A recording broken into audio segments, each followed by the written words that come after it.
Hey everyone, welcome to the Designer Show. Yeah, the unruly cat. We just learned Rene has an unruly cat. So yes, I do. You don't want an unruly cat. Torturing me right now. See the kind that wants to take over your keyboard? Alex he's just barking is what I call it. Cat barks. Yeah. Cool. Anyway, welcome to the show. Hey, Eric Norby. Hi, everybody. Thanks for signing up. Yeah. Also miss you, buddy. Yeah. Eric, a boy. Agreed. Eric with an A. Eric, thanks for that wonderful email you sent the other day. That was really heartwarming. So I appreciate that a lot. Eric was at the summit with us, and it was really good, really great to get to know him. There's Cassidy. Cassidy, how did your daughter do in the volleyball tournament? I'd like to know that. That's why she wasn't there. She was busy doing volleyball with her daughter. So I get it. And Gina, hi Gina from Topeka. All right. Bruce, haven't seen you in a long time. Nice to see you, or at least see your name. Well, welcome everyone, and we got a special guest today. Meet Kenny. We'll see him on the chat, but today he gets to be live with John. John is out on the road, and he stopped by Kenny's house, and Kenny's he's part of our team. So what can we say? Kenny, welcome to the show. Hey, good to be here. And so we got some things we're going to share today. The summit was a blast. We had an amazing time. I'm going to share some pictures here in just a second that we'll run through. It won't take that long. And it was like a blur, of course. When you do those kind of things, everything just it's gone. It's here. The anticipation is amazing. Then it's here, and then it's like, where'd it go? What happened? It was so fast. But we had a wonderful time. We had 41 people all together. Let me just I'll bring up my slideshow and we'll just share this real quickly. Dan, can I say something just real quick? Oh yeah, go ahead and talk while I around the show. What we're talking about today is what we took away from the summit. So anybody that was there, if you want to put something in here that you'd like to share, just type something up and we'll. Oh yeah, if you're at the show, that'd be great. Or at the summit. Great, I just lost my pictures. Where'd they go? I had everything queued up so nicely. And I think I closed my picture folder. Give me 1 second. I'll be right there. Robin said she'd be here, so I'm not sure where she is right now. So we'll give her. She'll join us. I think she's got some things she'd like to share too. So, all right, almost back here. These comments are great. Mm-hmm.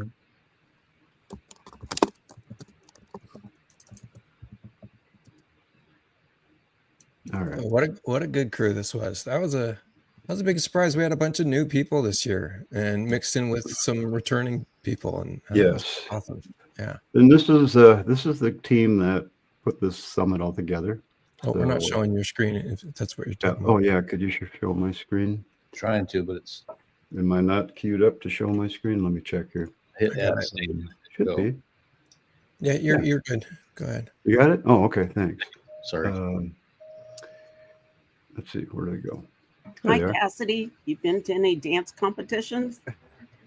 So there's a gang. We had a bunch of us. Some of us, some were in the kitchen, some were teaching. So a good crew.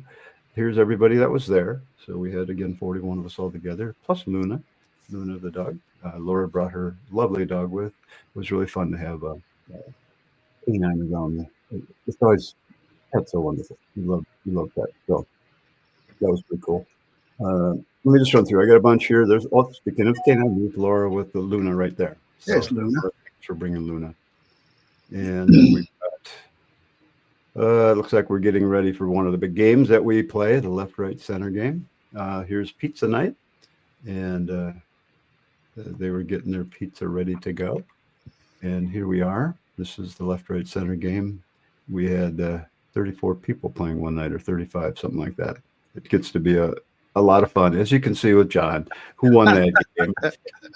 Way to go, John. That's always another win. And here's the room. We're all geared up here to get ready. We're starting the training. So Rene and I are in there talking, as well as everybody else. So we're having a good time just getting things started out. There we are.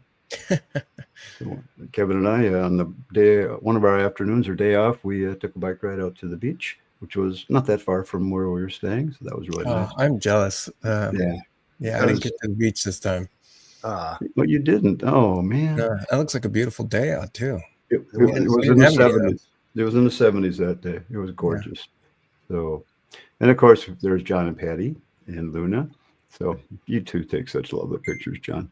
Well, So, thank you. John and Patty. So very nice. Here's everybody. Again, we're doing a little gaming. Yeah, we did have fun as well as worked hard. So we did have a great time. Here's John with his Matterport 3, up scanning. That was Kenny's. That's Kenny's. Oh, Kenny's Matterport. That's right. And so, Kenny, you get out and do that a bunch. You do Matterports for people? I'm learning. We're going to do some here at my house. That's why part of why I stopped by, just to learn a little bit more about it. Awesome. And what city Yeah, are he you just in? bought it. It's the Pro 3 is what I got. What city are you in? Kingsland, Georgia. All right, you guys, if you're near Kingsland, Georgia, give Kenny a call. Thank So, Kenny, how can they find you? Email KennyCrocker@gmail. KennyCrocker@gmail.com. Kenny said he didn't need any more work. We don't need to plug him. That's right. All right, Kenny. Now you're going to get. been good. So here's Rene in his room. Rene, you're recovering tags in this session, it looks like. So you do have quite a robust tag collection in your chief architect. So that's pretty cool. You had a really that was Robin requested to go over tags, and then she left the room. you had a really great group this year. A lot of people moved into the more advanced training that you were doing, so that was really fun to see. So it's nice to see people stepping up to that next level, which is what you cover. And here you are, hard at work, explaining something. We don't know what, but everybody looked pretty intrigued. You know, I never noticed that before. I point with my pinky a lot. That works That's well. true. That Yeah, works. It's funny. a nice pointer. And here's our friend Margaret going over a set of plans with Kevin. Margaret, if you're on the call, hi there. Nice to see you again. Here we are in the room. This is Kevin doing a little bit of business talk. Kevin, I wonder, you might have been talking about, I don't know what you were talking about this night.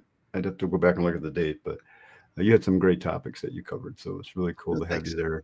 And we got really good turnout in the evenings because we do the business sessions in the evenings. And, it gets to be a long day of learning and just, interacting with everybody. This is Jolene talking about, I believe she's talking about SEO in this room, or Google or something. She's a marketing expert. So she was there sharing some information.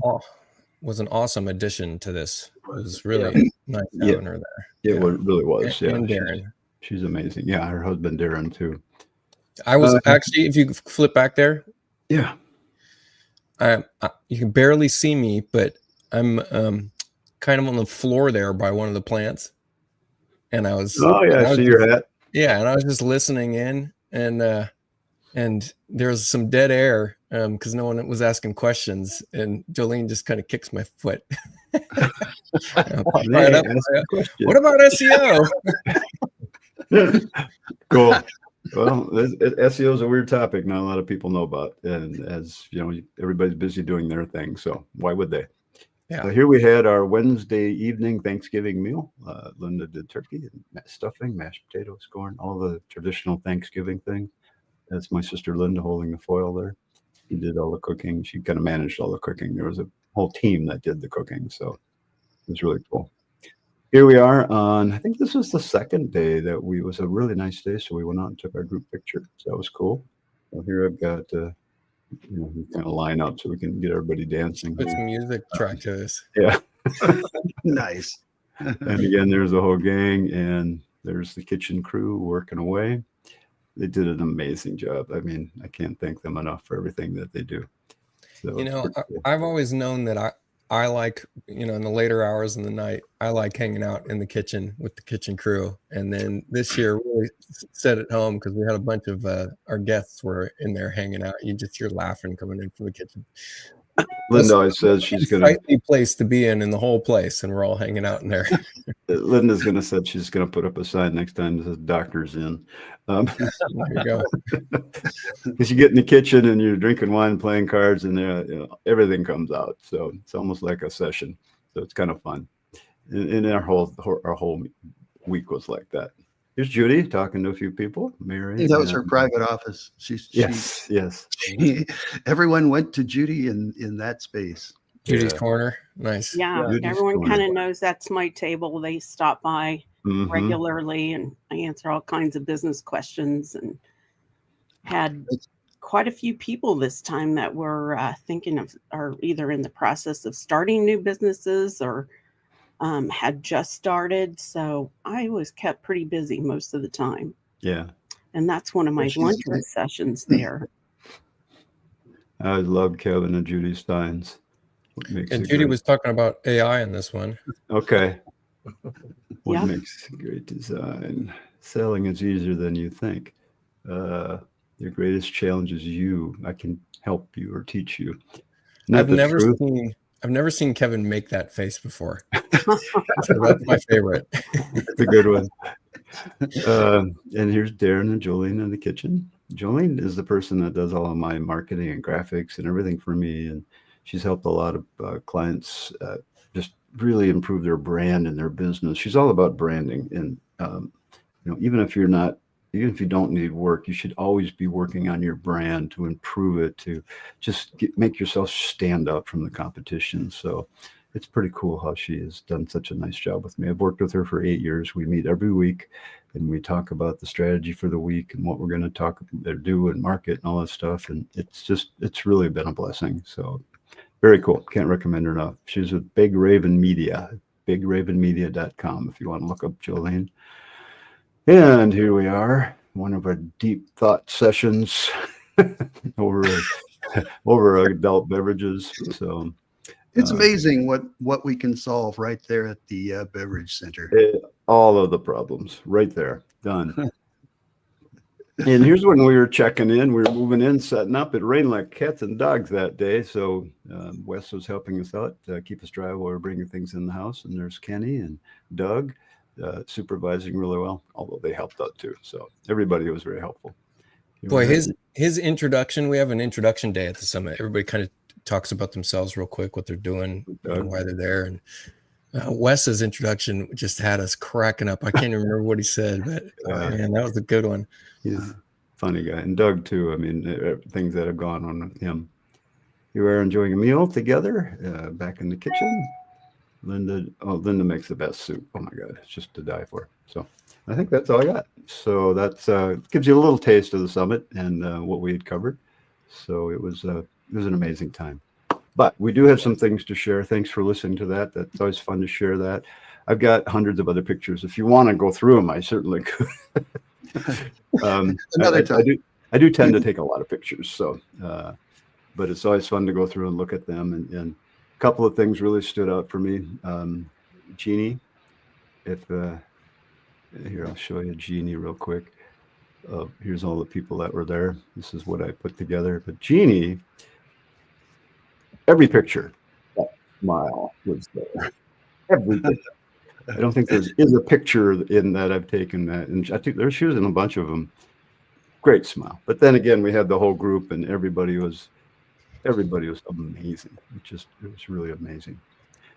Okay. So moving forward, we do have a class coming up in Rockville, Maryland. I did send out an email earlier in the week that said Rockville, MA, Maryland. And it's going to be it's two-day classes. The first 2 days will be introductory, intermediate, and then we kind of roll into intermediate advanced. So not Rene advanced stuff, but advanced for getting your plans done. So I'd have to add 2 more days to get to Rene's advanced stuff. So I'll have to do that sometime, Rene, because I think that would be a big hit. Because some of the things you teach are just absolutely fantastic. We'll be meeting in the Rock Ferguson training room in Rockville, Maryland. John and I will be there May 13th, 14th, 15th, and 16th. There are lots of hotels nearby that you can click on the links here to check them out. You come into, there's 3 airports that are all about the same distance. You'd come into, if you're flying in, you'd come into Baltimore, Washington International, the Ronald Reagan, or Dulles. And they're all about the same distance from this location. Yeah, so whatever you get the best price at. So check it out. We'd love to have you there. It'd be a small group training. So we always have a great time at these events. You get the sponsors will supply our morning and afternoon meals, and it's really, the people at Ferguson are amazing. They really, really. We did this last year, and they took great care of us. So it was pretty cool. Check it out. I'd love to have you there.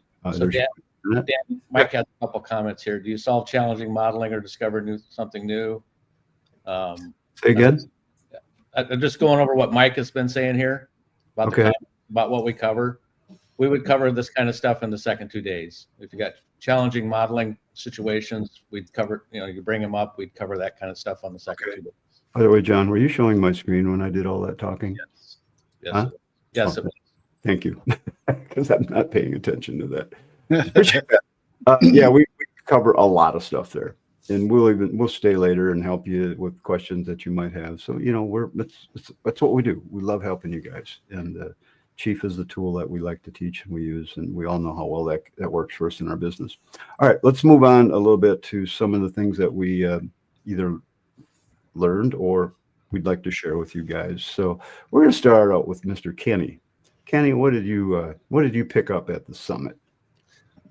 It was very good, very good. Enjoyed it. I went 2 years ago, and from that time to this time, the learning was a lot different. I really enjoyed it, and Rene taught a great class. And I was not in Dan's class, but I did check out some videos after I left that he had done and timestamped it all. I like what he's done.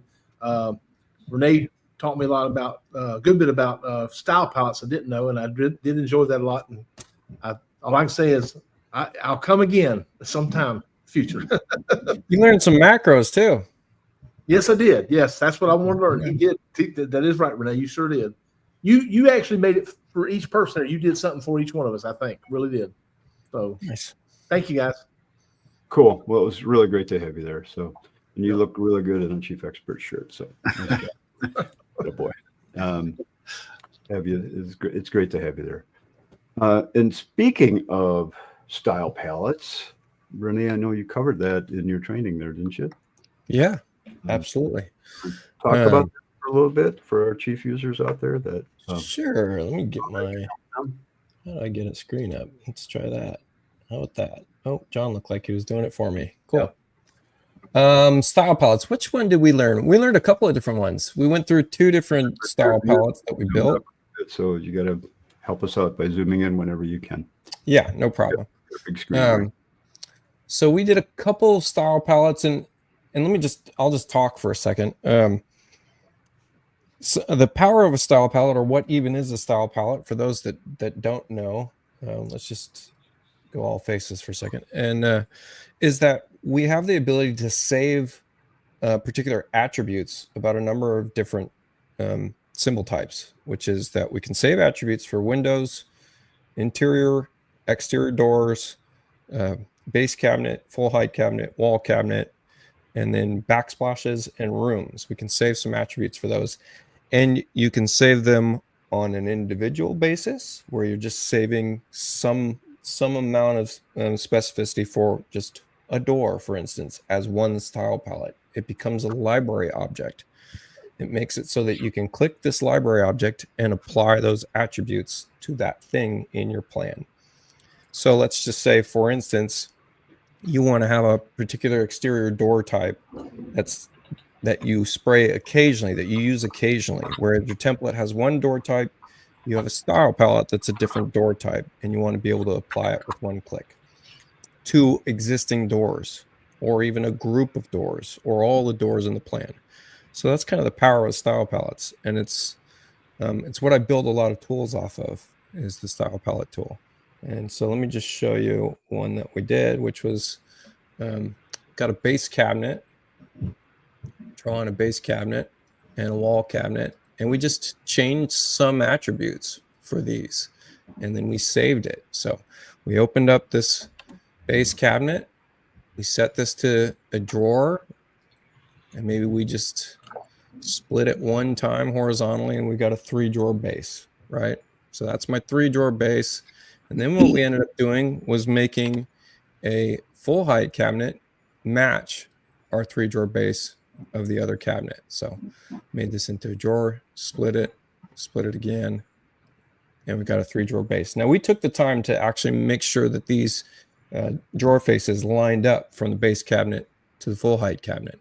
On top of that, we even took a wall cabinet and made that, a wall cabinet that stacks on the counter and has a couple cubby drawers as well. And so then we get to save all of these objects together. And in our edit toolbar, mine's on the right now, is add object to style palette is the tool that we're using. And it brings up a dialog. And if you've never used the style palette or made a style palette before, you won't see this dialog. But since I've made some before, it's going to ask me if I want to add to existing. This box is a way that you can replace. Everybody will see that all the time. Right. This box is a way you can replace some of the attributes of an existing style palette in case you wanted to update one. But what are the things you could put on a style palette? What are they limited to? Well, I'll show you right now. So we get this dialog box, and here's our set properties. And when we hit this set properties, it shows us all the various properties we can have checked. Cool. Now, out of the box, Chief thinks you want to have these items checked because they think you're going to want to change the look of your cabinet to match the look of this cabinet. You're going to ask something, Dan? Nope. You're doing good. Anyways, all we ended up doing for this is copy face configuration in this case. And so then if I have a bunch of just default base cabinet doors in my plan, and I want to make all these a 3 drawer base, I get to go find that style palette that I have I just created. This is what it just added. Of course, you're going to want to rename it. And I get to just click on that in my library. My edit toolbar changes to our various painter modes where we can paint just a single object, marquee around a bunch of objects, paint in room painter mode. So I'm going to marquee all these cabinets here.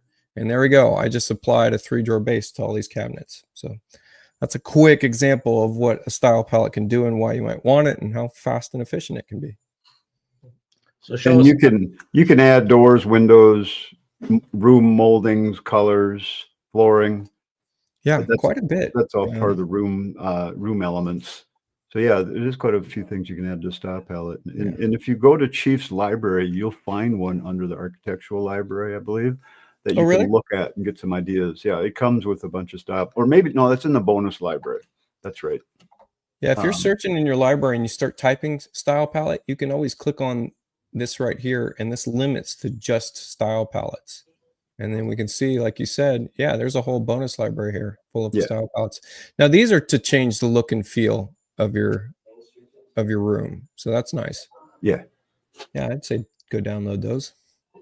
Yeah, go download the bonus library style palettes, and you can get an example of what's in the style palettes. And then all you got to do is click in a room, and poof, everything in the room will change to whatever's in that style palette. So they're very, very powerful, very cool.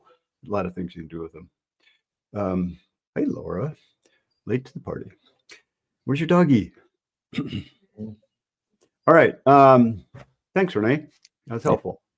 Judy. Yeah, that was a really good session on the style palettes. Everybody really enjoyed it. And that was one of the things that I liked most about the summit was the transformative growth that we saw, the light bulb moments where people recognized something that was really something that had been in the system, but they hadn't really made use of. And suddenly they not only saw how to do it, but they were thinking, oh my God, I could use this everywhere. Those moments are really, really interesting for us. And then we're in an environment where we can continue to teach. If somebody wants to know more about it, we're all available to pull aside, and we can continue to teach one-on-one, help somebody understand more about it. And while the person who's doing the primary instructing moves on to the next topic, there's a whole house full of us that can break off and help out with the individual things. It's really great. Yeah, I love those light bulb moments. Yeah. So Kevin, we'll go back to Judy. She just stepped away, but give us a tip. Give everybody a tip about something that you want to share about the summit. Yeah. I think the thing that I was just talking about was that idea that we're there and we're held captive in this space for the week, and we teach all the way from morning till night. You can have as much or as little as you choose of that. But the idea is, the magic is in the time that we have together. Unlike a traditional teaching environment in a hotel or corporate environment or whatever, the teaching goes on in the individual moments. And I saw some things in particular where people came in with either a perception of their own abilities that really wasn't accurate, or some insecurities or whatever else. And one of my favorite takeaways of the whole event was that helping to recognize something and help somebody through it and build their confidence and their projection of their own future into something that went far beyond what they thought when they came in. I loved that part. Yeah, that was cool. That was very cool. And you're so right. I mean, I think the term I like to use is people don't know what they don't know yet. So you come to these sorts of events and you're going to learn a lot about those things that we've spent years and years learning and honing our skills, and then we get to share that with everybody. So that's what it's all about. We all have these different levels of what we teach. Like Robin tends to concentrate more on 0 to zero up, and Dan, of course, has always dealt all the way from the beginner through the intermediate level. Rene works at the advanced level. John works probably, I would say, intermediate advanced level. I'm upper intermediate level, and we're all available for anybody at any level. That's awesome. Yeah, Kevin, you're ready to cross over into that advanced world. I think you're already there, actually. Well, Judy. Muted. Yes. Go, Judy. So I have 3 things I want to talk about, and I'll try and make it quick because I'm sure I'm probably on some kind of time limit. But one of the first things I want to make sure, and it might seem like, gosh, that's so basic, but not everybody is using a chat bot, and you should. I helped somebody at the summit who had never heard or seen of it, and it was like opening up a whole new world to her. My favorite is Chat GPT. I know Kevin and Dan use that a lot, but others are Claude and Gemini and Copilot, and there's on and on and on. And I know we all use AI every day and all the tools, technology tools we're using. But chatbot, once you start using it, it'll be your best friend. And I use it all day, every day. I hardly ever do an internet search anymore. I have Chat GPT do it for me, and it summarizes the information coming back. It'll just save you so much time. So if you're not using one of those, you should be. So learn about it. I'm happy to help if somebody wants to get started on those. Just type those in on your URL line and it'll come up. Oh, you're using it right now, Laura. Okay. So that's the first thing I want to tell everyone. Make sure you're using one of those chat bots that can, reword things for you. Check your wording. I put someone's contract in there and it found some address errors or inconsistencies in it. So, it can really be your assistant. Judy? Yes. Does it check your spelling too? Yeah. Cool. Why did I? Yeah. Because Lauren's spelling. Laura's spelling. She didn't put that. She didn't check She that. didn't. But yes, it was. I know. And you know what? When the thing is, when you put a question in a chat bot, you don't have to spell correctly. She could have put that in there, and it knows what you're talking about. Yeah. So it gets to know you. Really, really cool. And I could talk all day about it, but I know I don't have all day. Dan would mute me. But the second thing I want to talk about is I want to make sure I get this right. Everybody's heard the saying, give a man a fish and you feed him for a day. Teach a man to fish and you'll feed him for a lifetime. I'm a big believer in that, huge believer in that. So anyone that is starting a new business, has an existing business, has business questions, you can always find a business consultant like me or others, but there are free resources that are completely amazing. One is called SCORE, And SCORE originally stood for Service Corps of Retired Executives. That's not really the case anymore. It's really executives, small business owners. They provide consulting for small businesses, no charge. And the other one is Small Business Development Center. Each state has a Small Business Development Center. Again, they have advisors. They offer all kinds of advising, consulting, resources, and so on. SCORE has tons of webinars out there on every business topic you can imagine. So those two are amazing resources for businesses. I know this is a designer show, but I was at the summit and provided a lot of business information. And the one and last thing I want to mention is everyone who owns a small business should keep their eye out for grants. So my relationship with the Small Business Development Center advisors, they notified me of a grant that came up about 2 years ago. They thought I should apply for it. So I did. It was a $20,000 grant.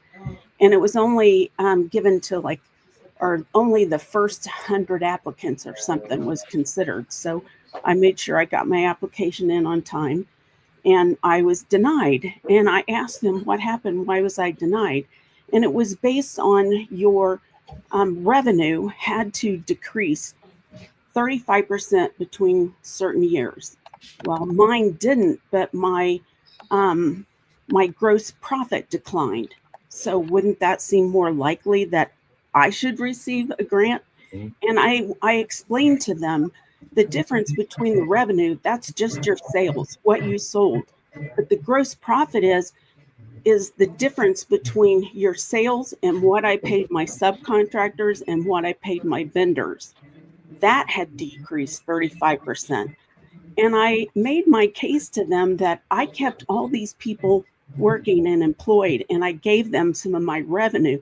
Shouldn't I be the one receiving the grant? Well, they gave it to me. So there you go. Make your case. Keep your eye out for grants. Make your case. Cool. Thanks, Judy. That's great. And you can reach Judy and Kevin at designbuildexperts.com. Now you can mute me. So there was a question about, You can mute yourself. there was a question about AI. Is it worth paying to subscribing or just using Every one of those has a free version. GPT has a free version. You can pay, I think most of them are $20 a month to get a more beefed up version. When I'm using the free one, I'll run into, oh, you've used this a lot today. You're going to be bumped out till 6 p.m. Yeah. Well, that makes me crazy. So I pay the $20. But if you're just using it occasionally and learning, the free ones are perfect. Yeah. Get started with it and try it. I pay $20 a month, and it's worth 100 times that.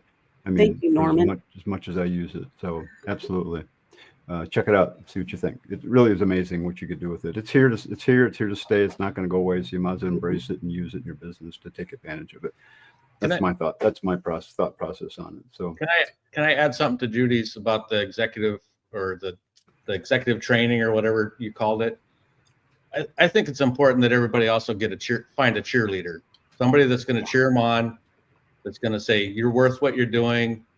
Keep it up. You're doing a great job. Or whether if they're you not get doing a great job, help them understand why not. Yeah. Whether you get a mentor through SCORE or an advisor through the Business Development Center, both of them are great. The mentors through SCORE, they will follow you for a year or whatever you need. The advisors from Kansas I keep saying Kansas because that's where I'm from. Small Business Development Centers. They're more of a, okay, what do you need to get up and going? Oh, you have this issue. Let's solve it. But the SCORE mentors, they'll hang with you and make sure you succeed. Both of them are great resources. Use both of them. Cool. I just like to add to that too. If you find a mentor, because I tried SCORE 30 years ago, it was not a good experience for me. And I gave up on it. So if you don't have a good experience right away, try again with somebody else. Yep. Change mentors, but there's tons of webinars online, tons of education. Yeah, But I you're agree. right, Dan. Switch your mentors if it's not working out for you. Yes, good point, John. I had that same experience, and I didn't try someone else. So anyway, so I joined a group called the Entrepreneurs Network. That was amazing. Anyway, find a group that you can be part of and that you'll learn from each other. And that's, that's part of what we do. And that's why we're here. So, all right, my turn to share something real quick. One of the favorite things I learned at the summit, and I learned this, and I knew it was there, but I learned it and I'm going to put it to use. I'm going to add it to my template actually. And that's this poche presentation. I talked about it 2 weeks ago when we were sharing some information at the summit and in the designer show. And it's really easy to set up. And it's, if you go here, and I assume you're showing my screen, John. Yep. Thank you. If you go here and click on this in any floor plan view or cross-section view, you'll see this option for poche. Okay. And you can turn that on. And what that does is it's going to put a whatever color you want over the top of your walls, or if you're in a cross section where the walls are cut, where you're cutting through the cross section. So I like it so much that I'm going to use this whenever I'm presenting with a client, because I can switch up what it is that we're talking about. I can make the plan very simple. I'm changing up the font so the rooms are a little different, bigger. The labels are a little smaller. It just makes it easier to show on screen what we're talking about. So I'm creating that as a plan view and setting that up in my template. So that's kind of cool. But even if you don't do that, it's just a matter of whatever view you're in. And again, I use a view called the as-built plan. Makes it nice and simple. And then I could just go here and turn the poche on and boom, you're there. So it's pretty cool little setting. And you can change the color of that to whatever you want. The other thing I learned real quickly is I knew this, but I had to be reminded of it. And that's part of the reason you come to these trainings, is because, yeah, you learn things, but you forget. Whenever you have a group of something, group of windows, a group of cabinets, a group of furniture, it's called an architectural block. Whenever you have one of those, it's like, oh, I have to undo that to modify anything. Well, no, you don't, because you can use the next button down here to get to items within the architectural block, or the tab key on your keyboard. That'll take you to items in your deal. So if I go here and I click on the top of one of these uppers, hit my tab key, I can now get to that upper and edit it and make changes to it, just like it's not part of a group. So, maybe I want to split the doors, do a bunch of things like that. And so you could do that within the block that you've got specified without ungrouping it. Same with windows. Now, you're still going to have a few limitations here, but I can hit my tab key. Let's say I wanted to change the way that center window looks. So if I hit my tab key, now I've got the center window, even though it's mulled together, and I could make changes to that. So maybe I want to make that a hopper. I'll do a double hopper and make the bottom one. I feel a rabbit joke coming on. 24, huh? Felt a rabbit joke coming on with that. Double hopper. Yeah, you got it. All right, cool.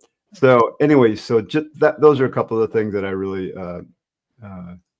wanted to share with you guys. So keep that in mind. You can edit a mulled unit or a grouped item.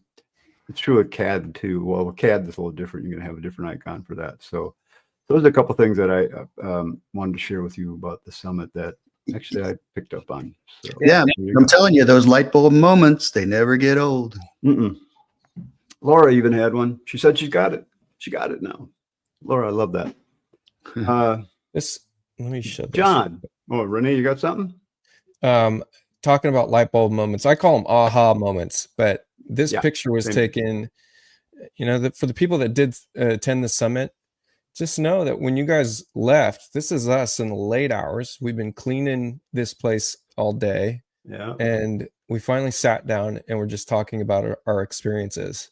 And this is when this picture was taken. And we were just talking about we were getting messages coming in from some of the people in the summit that were sharing, nice little successes already. And they had just left like hours before. And I mean, we sit down and we just have a great time talking about the experience from our end as well. And we're learning. We had a good meeting the other day talking about, some of the things that we could have done better. So we're always looking about making things better. That's why we're all here.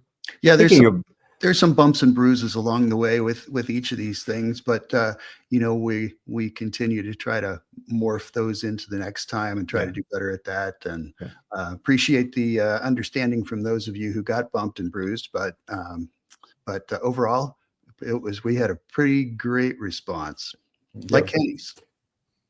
And speaking of bumps and bruises, no, positive thing, John. No, you didn't have any bumps and bruises. So we need some info from you, buddy. What do you want to share? I want to second what Kevin said before. I mean, it's just great to those aha moments, or just having somebody come in and we had a few people that were really struggling with Chief, and after spending a little bit of time with them one-on-one and looking at what they're doing and stuff like that, you could just see the weight go off their shoulders. Yeah. And I remember that feeling when I first started using Chief, how difficult it was to try to stick to a deadline and get done what needed to be done and that kind of stuff. And I do something and I have to go redo it, all that kind of stuff. It's just great to see that happen in people's lives. Yeah, we do learn from our bumps and bruises. We learn a lot more. Yep. I did learn something on Facebook the other day, though, or was reminded, and that is if you have a two flights of stairs and you need to manipulate one flight different than the other flight, whether it's a carpet runner or a railing or anything like that, if you hold the control key down and then select a flight of stairs, you can get into those things just for that single flight. Shift key. Or shift or control, either one will work. Oh, really? So that made me wonder, Dan, if you could bring those windows back up again, I wonder if you can do the same thing with those. Instead of hitting the tab button, if you just hold the control or shift key down. John, I didn't know the control key worked with that. I just learned something new. They probably do something different, because the control key you can select and unselect with stuff when you're selecting. Shift key, you can only select stuff. Yeah. So there's my group. If I hold my control key down, nothing happens. Nothing happens on that. Well, tab, control, no. All right. So it is a different function. Yeah. It just would have been cool if it was the same tool. So what John was referring to is if you have a stairway and you've done what's called a clean break on that, where you hit the brake tool. Or a U-shaped stair or whatever. Oh, okay. Yeah, exactly. So I'm going to break the line that forms a stairway by doing a clean break. That's this one right here. Complete break, yeah. Complete break. A complete clean break. There we go. So now I've got really two sets of stairs here. Now, if I want to just turn off the railing on this step, was it the control key? Control. Select just that. Open the dialog, and I could turn the railing off on that, just like this. And that part won't have railing anymore, but the rest will. So, oops, get out of there. Wow, I just learned something new. There you go. See, we're always, that's how we help. That's how we roll. Awesome. Always learning from each other. So, but that is a really nice function. So when you need to turn the railing off on one side, but not both of the other ones, there you go. Just do a complete break and you're good to go. Man, I could see 100 circumstances right off the top of my head where that would be helpful. Yes. Or would have been helpful had I known it then. But you will from now, by golly. Yeah, you can, like here, I could even resize that bottom step. So if you need to wrap a stairway around the wall, that's how you do it. You do the complete break. Then you can wrap that stairway so that the railing comes into the wall. I wish I could remember who shared that the other day on Facebook, but that, that was Tim Schrock and Joey Martin. Okay. I taught that in my class at the summit. Weren't you guys listening? No. It was that time that I fell asleep. I mean, I taught my class too. Yeah. Right, Kenny? Yeah. I've known that one for a long time. Well, the part that I really liked about that was the idea that when you've got 3 or 4 treads coming down, that on one side the last 3 or 4 are exposed, so you still need a rail, but on the other side you still have to have a full continuous rail. That would come in really handy to just break it off at say 2 treads and let it come down. Right. Awesome. So Rene, you've been doing some things on the screen in the background there. What you got something you want to show people? Oh, I was playing around. Sure, I'll show you. Here, I thought you were preparing for some big No, thing no. that we're all going to blow our minds. Well, so Nicole Adair, I don't know how to say her name, Adair, I think. Yeah, she we did a little giveaway and she won my tree and plant package. And then she reached out and said, "You don't have any Douglas fir in your package. What the heck use is this thing?" And so I went and made Douglas fir. For those that don't know, my tree and plant package is a passion project for me. I really enjoy working in this program. And so once you build, it's all what we would call like a node based. So it's generative. So if you look at this top little section right here, is that everything plugs into something else. And so you can say that these branches are always going to be a percentage of length and radius of the trunk, so that if you change the size of the trunk, it changes the size of all of the child objects, so that you can just grow a tree. You can make a million different trees. That's awesome. And I have a lot of fun building in this software. And the challenge, which is really fun, like a puzzle, is trying to get this number under 10K. Surfaces. And so, yeah, that's what I was playing around with in the background. I know you don't. You tend to use other tools besides just a text messaging deal. But I sent you a message yesterday or today saying, "Hey, I got another idea for your passion project." We went on to Raleigh and visited some friends, and North Carolina is full of trees, right? But a lot of them are just backing up to woods, and it's just scrub and underbrush and dead branches and leaves and boulders. And I was thinking, there's something for your passion project. We need that. They're deciduous trees and stuff. Okay. Seasonal. Yeah, that'd be fun. Because everybody wants dead trees in their rendering. Hey, the thing about it is it's a whole lot earthier than the golf course look. I mean, it's not everybody backs up to a golf course. Wait, here, I think I have something for you, Kevin. I could be There you go. There you go. After the fire. That wasn't quite what I had in mind, but okay. Yeah, that's what it looks like when the fire's out. Yeah, I should put some burn text on there. Yeah, that'd be good. Oh my. So you guys be sure to check out rabbitdesign.net. I had put the thing up there because Rene markets all of those symbols he produces, and he does some amazing stuff. Some of the furniture you've been doing are just killer. I mean, I do have something I want to show. I haven't done a video on this yet.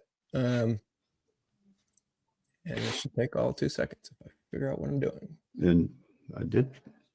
I have a new package that I finally put the listing up for on my website, and it's just a bunch of resizable, easily click to place pre-configured showers. Oh yeah, those are amazing. You're showing those at the summit. I just redid all my toolbars, so I don't know where anything is. But let me just stick some lights in here. Why did you do that? Oh, I like to change it up to see if I can make it better. And then it's really hard to learn again. Mm-hmm. But yeah, all these are, let me just hide exterior facing walls.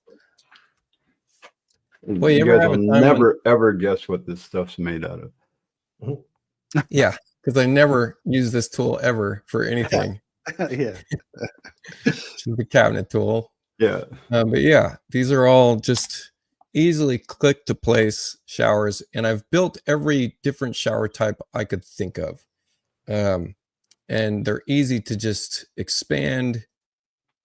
And because they're just cabinets, and they even have a little slope floor, they slope to a drain.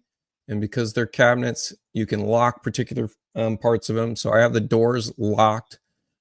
Versus the back side, and the back splashes are not locked. So as you expand this, the glass stays the same height. The backsplashes go up. That's brilliant. You can obviously come in here and change out and reconfigure components and change the width of components and stuff like that, because it's just a cabinet, and it just makes it really easy to place showers. And I've even had projects where I don't even bother placing a shower now, because it's just click to place. It's just simple. I've just been dropping these in, even for my as-built stuff. Yeah, those are and great. Then, I'll tie into something I learned. I always have contextual menus turned off. And I have that for a very specific reason. I use my right click button a lot for movement because it binds things in 3D orthogonally or polarly. But I didn't know you could have it click twice to display. So I'm trying to learn how to use the contextual menus now instead. So this is a single right click. I often select with a right click. Another reason I do this is because I could have some tool. Notice that the wall tool is selected right now. Well, I can still select a cabinet even though the wall tool is active if I right click. So that's why I'm always right clicking things. So you know that function in the preferences where you turn that on and off? Yeah. That my suggestion to Jack Simpson back in version 2. He added that click twice to display button for me. Oh, really? Okay. Yeah. So I actually got something done. Yeah, it's helpful to have this. Oh, I love that. Yeah, because the first time you right click on something, you get the menu. It's always in the way. Yeah. But sometimes you need it, so it's always available on the second right click. Yeah. So it really is a handy tool. This idea that Gina is bringing up here right now is huge. Light bulb moments, the windows, cabinets and windows and anything could be made into something and turned into a symbol. So it can be something that it's not. Yeah. Yes. Yeah. Someone asked if you want to make a curbless shower, this system, just because it's cabinets and everything's based on some kind of millwork symbol or something like that, is that, this is a door as far as Chief's concerned. And in this case, the slope shower floor is just a millwork symbol that's being applied as a shelf. And so if I turn off that shelf, if I set it to 0, it makes that floor go away. And then I'm just deleting this blank area. And now I have a curbless shower. Very cool. So it's very quick to modify. Takes a little bit of, playing around with it, but the system's pretty cool. Sweet.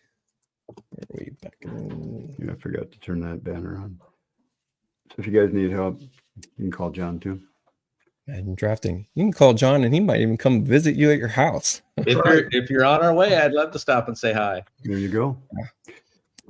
And that's not even your first stop after this. Summit just ended what?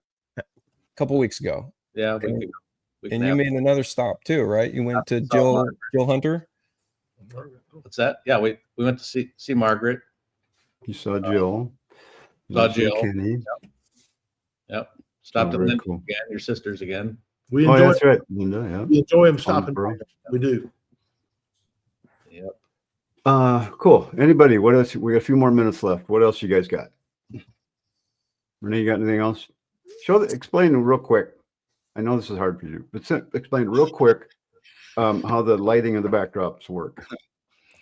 Oh, Norman, we need to talk. I'm ready to come. Did one long trip today. I didn't ever think or not today, but this last fall. Never thought I'd go out of the country, but I'm ready to come. So let's talk about it. Auckland. All right. And next time we'll see John with that fish. Yeah. Can you invite me on that one too? And how are you going to get that van across the water? I'm curious. I'm going to leave it here. Okay. Probably. Let's see.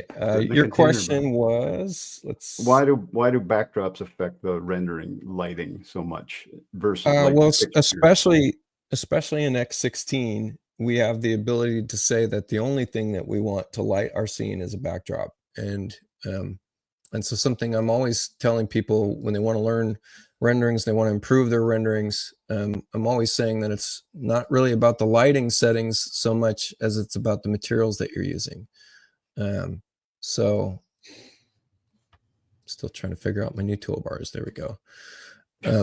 Another thing is that automatic exposure is always going to affect your scene based on where you're rebuilding your scene. So sometimes you might have a scenario where it's not picking up its new exposure on the exterior because you did something like delete my terrain, and it's going to rebuild the scene based on the exterior versus the interior. And so you might have a discrepancy. That was another thing I learned. Now I know why it does that. Yeah.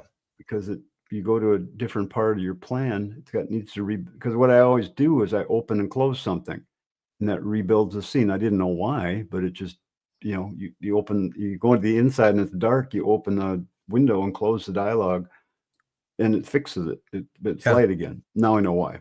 So nice. So I'm going to go to technique options. And this is what you were telling me, talking to me about, was we have this setting in the physically based ray trace. We have this setting, use only backdrop for lighting. And this will turn off your sun in this case. And I just really like what happens when we use this setting and even turn off all of our interior lights. And in case you didn't know this, interior lights, they cause a lot of other calculations. And I won't get into the details of why. Just know that the more lights you have on in a scene, the longer your rendering is going to take, the more it's going to be affected by that. So I'm going to make a new light set real quick, just so I have all my lights turned off. And we can see here that, I mean, this is decent enough to go send this out to render if we turned our sample rate up a little bit. Mm-hmm. And then on top of that, we can just change our backdrop. If you want to go to some free resources online, look for HDRI. HDRI. I'm not going to even try to remember what that stands for. High dynamic range Image. Okay. And then, and we get to pick up some more backdrops, and you can right click in your user catalog and go to new and go to backdrop and import that. Just know that you want a spherical HDRI image. And so I have a collection of these, and when I click on the backdrop in my library, then my cursor changes once I bring it into the scene. And you notice my cursor changed to this kind of landscape cursor. And that just means now I'm using that backdrop instead. So, and it can really change the overall lighting of your scene very quickly. Yeah. That makes such a huge difference. So yeah, thanks for sharing that little tip. That's amazing.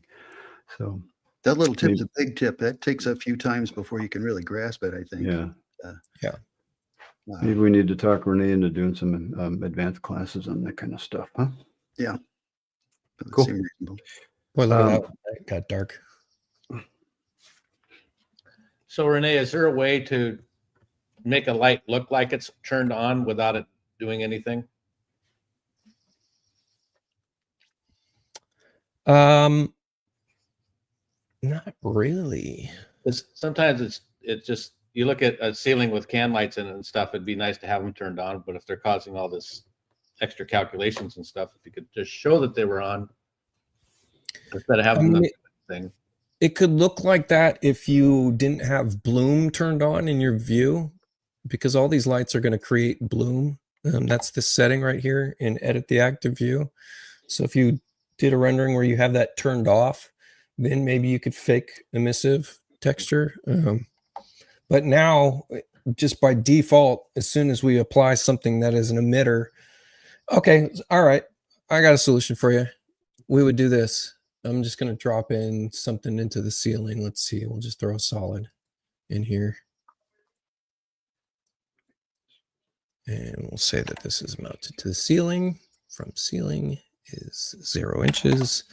And then we'll apply a little light texture to it. Right? And so that's affecting the scene, clearly. Right? We see all this light coming from it. But we could use our little rainbow bacon tool and edit this texture, and in the properties under emissive, set this to just 1 or something, or maybe a little higher than that, but something very low. And then, so then it won't be affecting the scene so much, right? But it will look like it's turned on. Yeah, that looks nice. Say, Mike, you just sent me a file. I'm not understanding your question. Can you explain it a little more? Was it about the stairs? Yeah. He's wanting it looked to me like he was wanting like a closed-in stair using a heavier stringer, and the other one was making concrete stairs, so you just make them all closed in and change the materials to concrete. Okay. So hang on, I've got it right here. Where to go? There's what he had done. So what does he want to do now? So make it a solid. Actually, it looks like he already did it.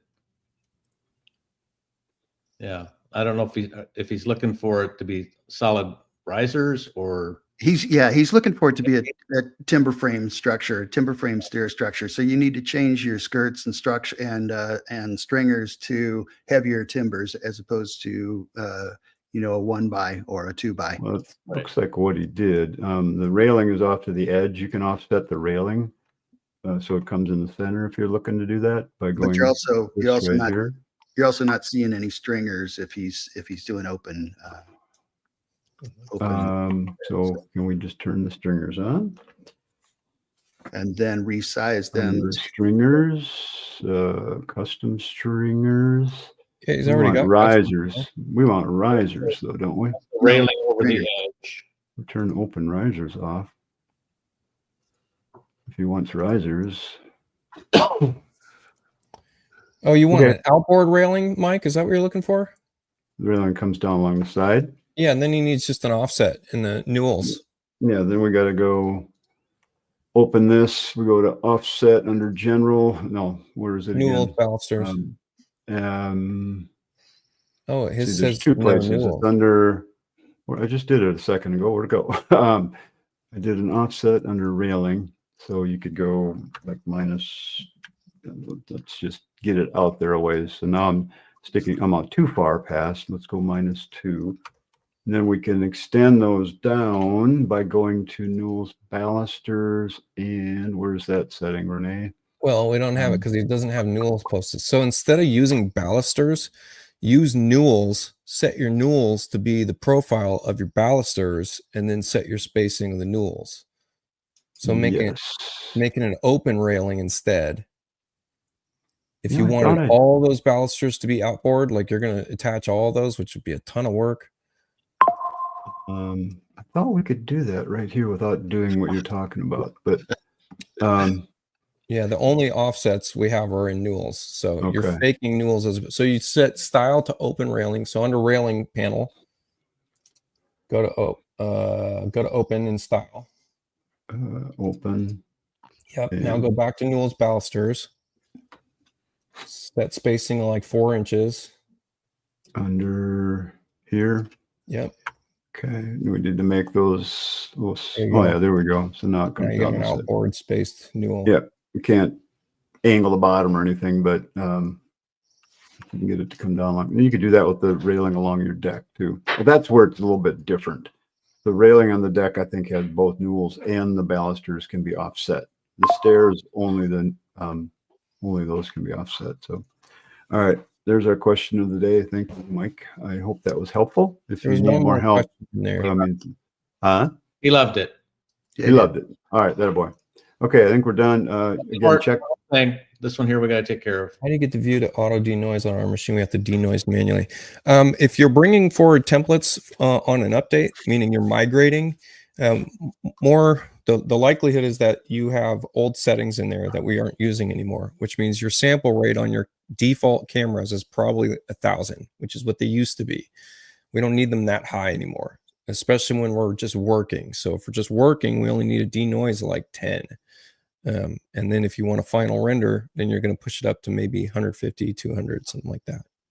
So for that question, which is this guy, I'd say make sure your camera's rendering technique options sample rate is set to something like 40. Yeah, I think that's probably one of the biggest frustrations with rendering is the sample rate. And if people knew that you can actually get workable drawings with 5 or 10 before you're doing your final, and even then much lower number, they'd be much happier with the tools. Yeah. You have to explain what a sample rate even is. Oh yeah. Another show. Yeah, another show. Yeah. Okay. So are we out of time? Yeah, that's it. You can talk out of time 5 minutes ago. But we never run over ever. So we appreciate everybody being here. I hope this was helpful. Stay with us. If you have some topics you'd like to have us explore, send me an email, dan@chiefexperts.com, or any of us, which you can find us. We're all independent. Chief Experts is what hosts and does all of this. So we're all independent businesses. So you can contact any of us to work with us in different capacities. we'd love to help you. So thanks for being And here. thanks, Dan, for hosting us. Yeah. Oh my God. Yeah. Thank you guys too. So yeah, you're welcome. And thank you for being here. So it's really fun to share with everybody. So, and you guys are amazing.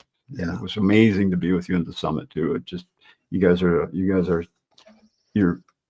a hoot and you're fun to be with. And, you know, you're just good people. And that's what we're all about. We just like being around good people. So thanks again. Man, much appreciated. Cool. All right, you guys, we'll see you all next time on the Designer Show. Bye, everyone. Bye, everybody. Bye.